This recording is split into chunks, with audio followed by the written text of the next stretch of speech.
get to that showed up. We have worked over the last couple of days to reschedule. So about 550 of that 900 got their shots on yesterday, I think at the Denver Harbor Center. And then today we're picking up between today and next week, we're picking up the rest of them. In fact, I just walked through and was talking to some people who were at Minute Maid last Saturday who were not able to get their shots, but they came in today and they've gotten their vaccinations. And so on Friday we got a shipment of about 9,000 for next week. So we're using some of that, but things are running quite smoothly today here at the Bayou Center. Again, simply want to remind people it's by appointment. So if you don't have a confirmed appointment, then please don't show up, because we don't want to inconvenience anyone, and we don't want people to come and then they're not able to get it. So if you don't have a confirmed appointment, then please don't show up at any of the locations, because that's how it works. Next week we'll be opening up another site at Del Mar Stadium, and again we'll probably do as many as 1,000 there. I know yesterday when the health department opened up for appointments for this coming week, it was like 1,600 spots, and those went in a matter of a few minutes, went very quickly. From that number, we're setting up Del Mar, we're expanding. As we get more supplies, then we're able to expand more sites. And again, make sure that your appointments are confirmed. So don't just show up because it's just not going to work that way. But I do want to thank the health department. I want to thank Director Williams. We all know, and people have heard, it's yet a huge demand, which is good, but the supply is limited, and hopefully as we get more, then we will ramp up and expand. We do want to make sure, for example, we're working with the area agency on aging. Yeah, the area agency on aging, to make sure that seniors, who desperately need this, are factored in. And they have a listing of seniors in all of these different communities, from all of these neighborhoods. So we're working through the area aging to make sure that we are reaching as many as we can based on the available supply. But just know, we will get to you. As we get more, then we will get to you.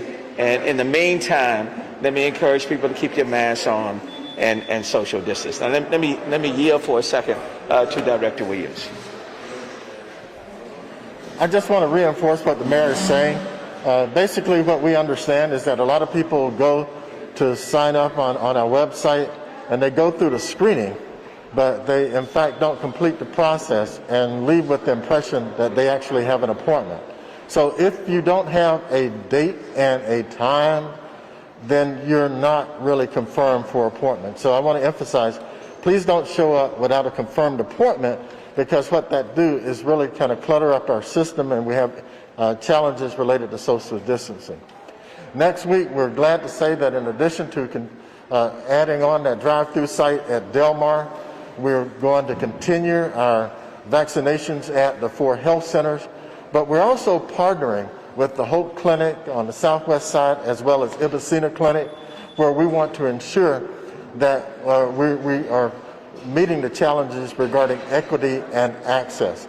We will continue to work with a variety of FQHCs and other partners to ensure that where neighborhoods where there are challenges related to access, related to transportation or whatever, that we actually have sites within those neighborhoods so that people can in fact get the vaccine. We want to encourage people that to also continue to mask up, continue to social distance, wash your hands, take advantage of testing opportunities, and also get the vaccine when it's your time. Take your best shot.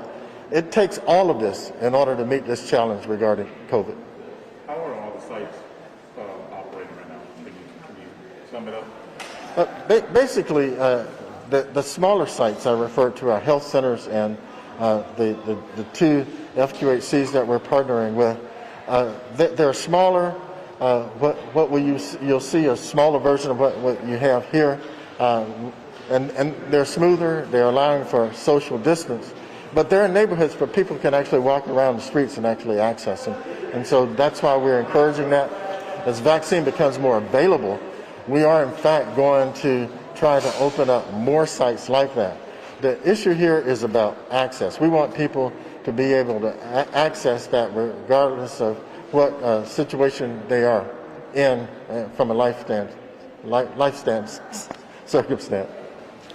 I just want to emphasize that if there is not, for example, a site that's close to you in your neighborhood, it's not because we don't want to.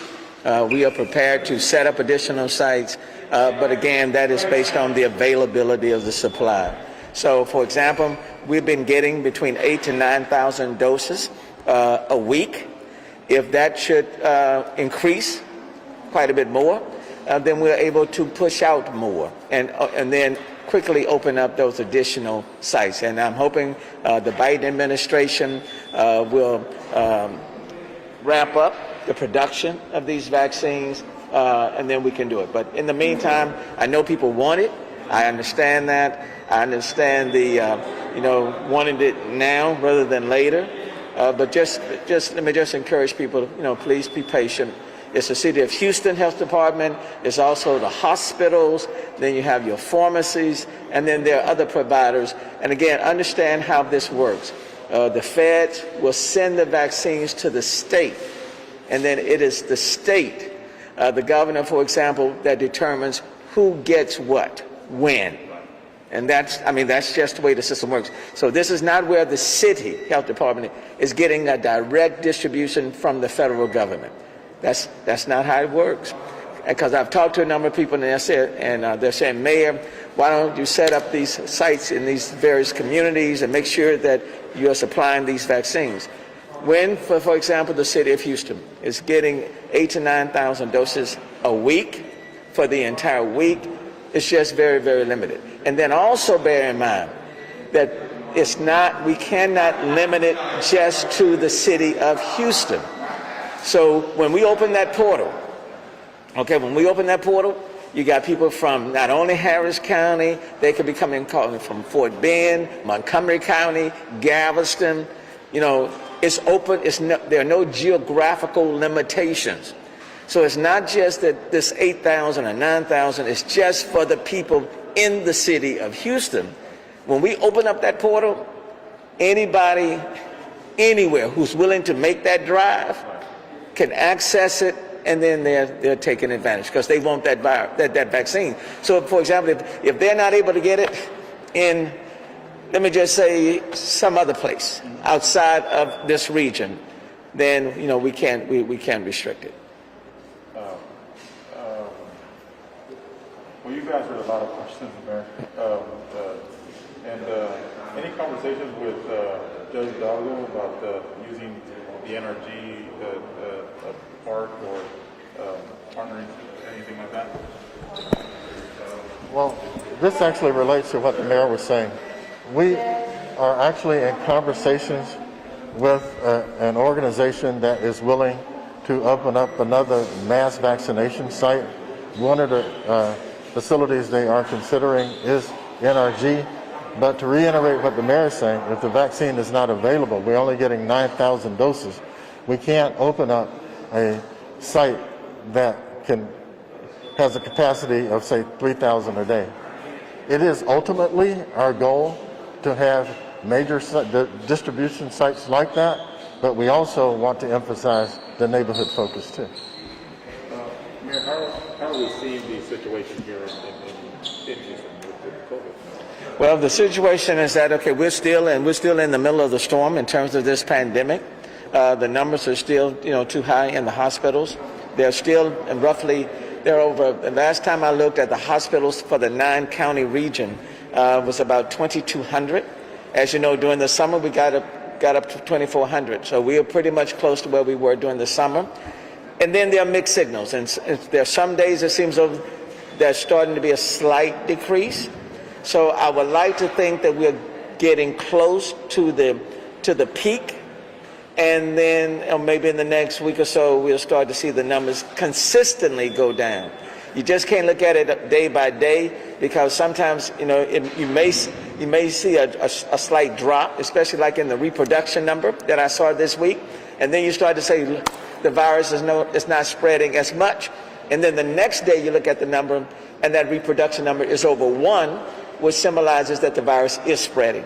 So again, let me remind people to please keep these masks on and the social distance. And that's why we're telling people not to engage in large gatherings. Okay. And that's what I'm saying. Any 1, 2 areas that you see that are struggling, that people get gathering together, that shouldn't be, or not doing the social distancing? Well, you know, from the holidays and then post holidays, even like last weekends, when people are gathering, for example, in the clubs, the bars, all of that. You know, those are community type spreaders. But let me also acknowledge when these businesses, clubs, and bars are operating within the guidelines. I do want to thank them. The goal is not to shut people down. Okay, the goal is for us to work together so that we can put ourselves in a better position to mitigate the risk of this virus. So I do want to thank clubs, others, restaurants, who are operating, who are staying within the guidelines. I do want to thank them because the fire marshals, inspectors have been out throughout the city, and I've gotten some favorable reports. So I want to thank people for working with us. This is a we thing. This is not a me thing. So it's going to take all of us to blunt the progression of this virus. Mayor, my last question is going to be totally on a separate subject. Sure. This month alone, we got 9 teens killed in gun violence. Since January of the past 5 years, they've been done with kids' safety, you know, in these numbers. You know, this is a tough time. In fact, over the last year, but even when you look at this year, the number of teens, not just in the Houston area, you know, Harris County, beyond. I've been on several phone calls with mayors across the country, and we are facing some serious challenges as it relates to crime, okay? Whether it's homicides, whether it's aggravated robberies, you name it. You know, in the city of Houston, you know, we've added even more funding, you know, to law enforcement to crack down on that. But it also demonstrates that it's not just law enforcement. All of us have a role to play, especially when we are talking about our kids, okay, who are caught up in gun violence. Way too many guns on the street in the hands of people who are being irresponsible. Way too much. So it's going to take all of us to work together to reduce the violence in our city, in our county, in the region, and that's a collective effort. So let me say again, to community leaders, to parents, to our young adults, to our kids, violence is not the way to solve any dispute.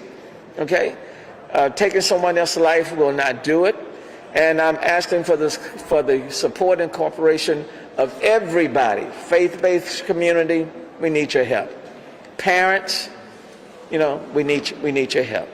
Law enforcement, we're working in coordination with one another, and that's important. We need more federal dollars, for example. Hopefully in this next stimulus package, that the feds will provide more support to cities and counties. Okay, hopefully that will take place. The state, you know, hopefully they will leave cities and counties alone and stop battling cities and counties, and let's work together to battle crime and these elements within our communities that are not serving anyone's purpose. But we are determined to get on top of it. Okay. We are determined to get on top of it. What I will say to the people in the city of Houston, I look at these crime stats every single day. Every single day. And for me, quite frankly, the public safety, the criminal element in my city is the number one priority, even beyond the pandemic. We know how to blunt the progression of this virus. We know the vaccine is here. It's about supply and getting it disseminated, and then we can stomp out this pandemic. So the means, the methods are available for the pandemic and how to resolve it. The criminal element in our city, now we have to find ways to crush it, okay? And so that's my number one area of concentration. I've had these conversations with Chief Acevedo and his executive staff several times a week, but it's going to take all of us working together. What I will say to you in the city of Houston is that we will get on top of it and we will reduce it, but it's going to take all hands on deck. Protect your children, talk to your children, and let them know that violence is not the way to resolve any dispute. And then people have to be willing to speak up. You know, they got to let us know. When people know who's committing these crimes, you got to tell us. That's the other piece. People know who is committing these crimes. You know, if there's a group of 4 or 5 that is engaged in these burglaries, these robberies, somebody knows something. So please help us out, provide us with information, and let's work collectively to keep our city safe. Thank you, Mayor. Appreciate it. Have a good one. Thank you, sir. Oh, yeah, he does, yeah, right.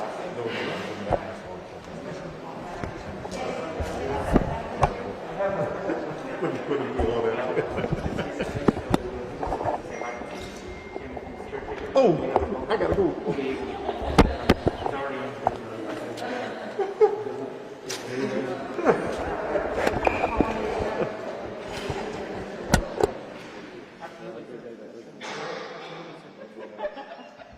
Man, there's the door. Time for us to go right out the door, sir.